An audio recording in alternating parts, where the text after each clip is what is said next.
Dernièrement, il y a des gens qui correspondent avec moi qui ont subi des choses extrêmement souffrantes au niveau expérimental, qui subissent réellement certains symptômes. Ils ont consulté d'autres personnes du milieu qui sont allées leur dire qu'il s'agissait là de symptômes liés au fait que leur mental supérieur était en train de fusionner avec le mental inférieur.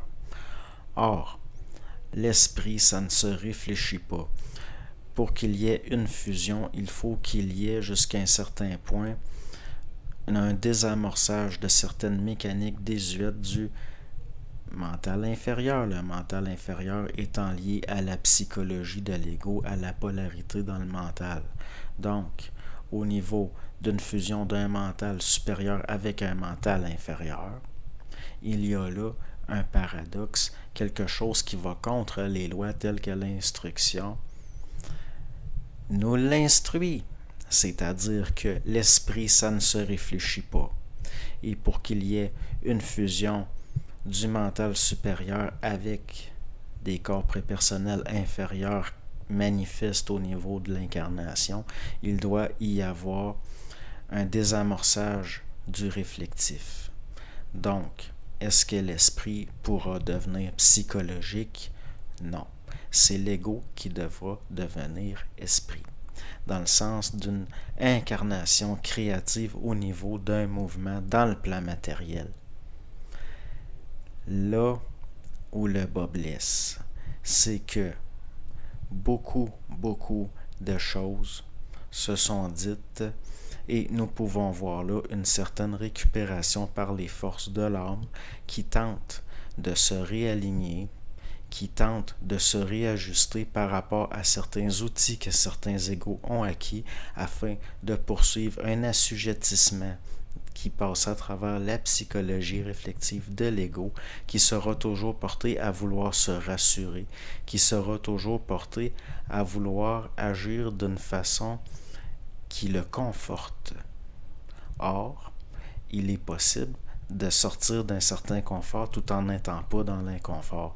Et c'est au niveau d'une certaine passivité à ce niveau-là, au niveau de ce qui est ressenti, subi, expérimentalement, une certaine neutralité, qu'il peut y avoir une accélération de certains processus.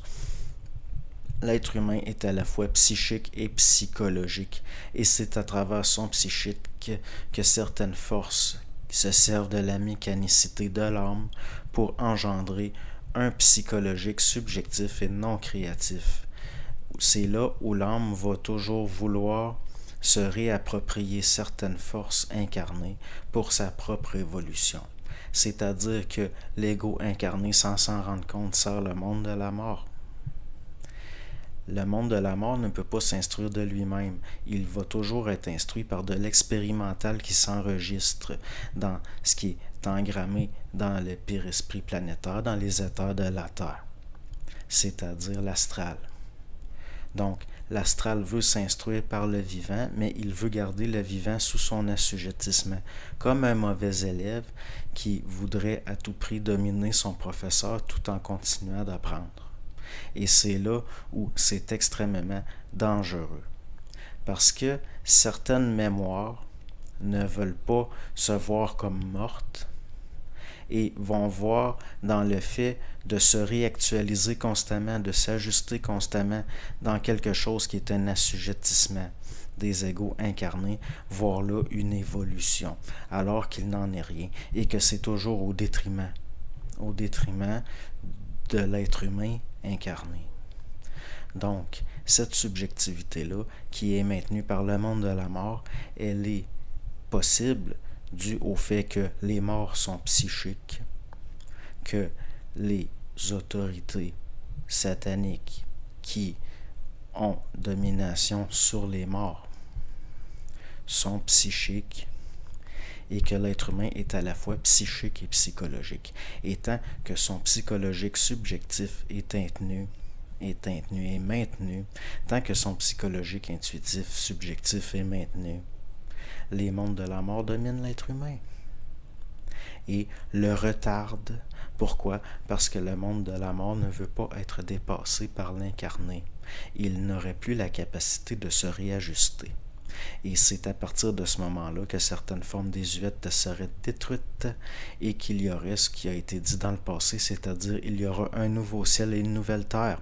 Et remarquez bien qu'avant d'avoir une nouvelle terre, il a tout le temps été dit dans cet ordre-là, il y aura un nouveau ciel et une nouvelle terre.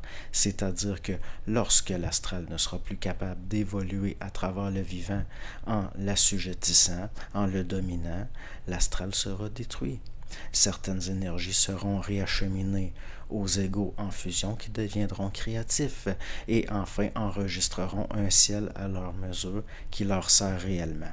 Et l'être humain n'aura plus besoin d'être simplement inconsciemment télépathique, il coupera le filin d'argent et deviendra télépsychique et aura accès à des mondes qui vont au-delà des éthers de la Terre. L'être humain peut se promener sur la Terre, il peut aller à l'ouest, à l'est, il peut aller au nord, au sud, mais au niveau des éthers de la Terre, il est charrié, il est barouetté du haut jusqu'en bas parce qu'il est manipulé dans son émotivité animale liée à certaines forces qui viennent de la Terre à travers son âme. Or, jamais les clés du septentrion du Nadir lui seront données, il devra les prendre de force. C'est alors là qu'il y a un nouveau ciel et qu'ensuite va suivre une nouvelle terre, c'est-à-dire une intégration sur terre de la réelle créativité. L'être humain réel n'aura pas à accepter quoi que ce soit qui vient des eaux boueuses de l'âme. Il n'a pas à accepter, il n'a pas à refuser, parce qu'étant de plus en plus centrique, il développera une vue panoramique, et lorsqu'il envoie sa conscience dans un faisceau sur quelque chose, il constate que c'est réel, que c'est factuel. Il n'a pas à le refuser ou à l'accepter. Au niveau d'une psychologie polarisée, il n'a qu'à intégrer le fait que c'est réel, que c'est factuel.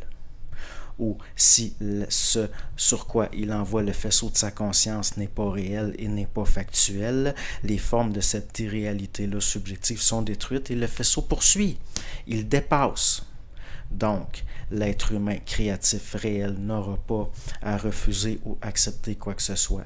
Il sera dans une intégration progressive du réel. Il a été dit, par exemple, à certaines personnes que certains symptômes qu'ils subissaient étaient liés à la fusion entre le mental supérieur et le mental inférieur. Or, l'esprit, ça ne se réfléchit pas. Et au niveau d'un processus de fusion, il s'agit de structures inférieures prépersonnelles liées à l'électromagnétisme de l'incarnation au niveau cellulaire qui fusionnent avec des structures plus élevées. Or, la couche boueuse, qui est devenu l'âme au niveau de ce qu'on a appelé l'astral, empêche l'être humain de force de pouvoir déchirer certains voiles réflectifs dans lesquels s'emprisonne sa propre lumière, dans lesquels détourner sa propre lumière au profit d'un monde mort qui sont incapables d'évoluer par eux-mêmes. L'âme ne peut pas s'instruire elle-même, elle ne peut que réactualiser de vieilles formes pour essayer de les harmoniser avec le vivant pour continuer un assujettissement, un esclavage au niveau du vivant incarné. Or, cette mémoire désuète-là devra être détruite et ce qui passait à travers devra servir l'ego, non pas l'ego en tant qu'ego, mais l'ego en tant que terminal de toutes les parties qui constituent l'homme réel incarné, qui sera de plus en plus créatif sur la Terre, c'est-à-dire qu'il aura la capacité de donner une direction à son énergie. Tout simplement. Donc, ce qui est dit là, ça, je n'aurai pas à le réactualiser ou à revenir dessus. Parce que c'est quelque chose de réel. C'est-à-dire que peut-être que ça ne peut pas être adéquat au niveau de la forme, que nous pourrons nous réajuster en donnant d'autres formes plus adéquates plus tard selon le contexte, mais pour maintenant, tout ce qui est dit maintenant, à mes yeux, était parfait. C'est là que je considère que j'ai réussi ce que je voulais faire, ou ce que ça voulait faire. Par rapport au fait que l'être humain est à la fois psychique et psychologique, le psychologique, c'est-à-dire les capacités intellectuelles, entre guillemets, de l'être humain, c'est-à-dire d'être capable d'engendrer de la mécanicité par rapport aux formes dans son mental, deviendra inutile. Ce sera remplacé par une vue claire, où la lumière n'a pas besoin d'être réfléchie, d'être bifurquée. C'est ça, la réelle créativité, c'est ça, la réelle fusion. Quelqu'un de créatif ne va pas, par exemple, s'intéresser à un sujet au niveau théorique. Quelqu'un de réellement créatif, lorsqu'il a la vibration d'aller dans telle direction, eh bien, il va tomber immédiatement à la fois dans la théorie et la pratique, toujours. Les forces magnétiques, psychomatérielles de la planète qui montent doivent être harmonisées aux psychoélectriques des éthers plus hauts qui descendent. Et s'il y a un débalancement quelconque à ce niveau-là, ce que les gens risquent, c'est un effondrement nerveux, une forme de neurasthénie qui risque de mettre à mal leur terminal de réceptivité de ces choses-là. Parce que c'est l'électrique qui relie l'être humain en tant que terminal au plan. Et c'est le magnétique qui relie l'être humain en tant qu'être incarné à sa planète. Et l'incarnation est un phénomène en ce sens électromagnétique. Et si par rapport aux forces qui montent et aux forces qui descendent, il n'y a pas un alignement harmonieux, il n'y a pas un équilibre parfait, il va y avoir quelque part une destruction des structures de réception. Et c'est là qu'il y a un piège extrêmement dangereux, insidieux, caché comme une mine antipersonnelle. Pourquoi? Parce que les forces qui veulent que l'être humain recouvre un jour les clés de là d'où il vient, et qu'il y retourne avec un bagage, un certain bagage, en ayant formé certains corps plus denses, eh bien, ces êtres-là savent que même si un arbre se reconnaît à ses fruits, il reste que tous les bons arbres ont aussi de mauvais fruits. Ils ont créé des mécanicités pour que les bons fruits se détachent et que les mauvais fruits meurent dans l'arbre et s'y dissolvent. Donc, rien n'est jamais perdu. L'énergie qui habite un fruit qui meurt peut toujours revenir dans un autre fruit.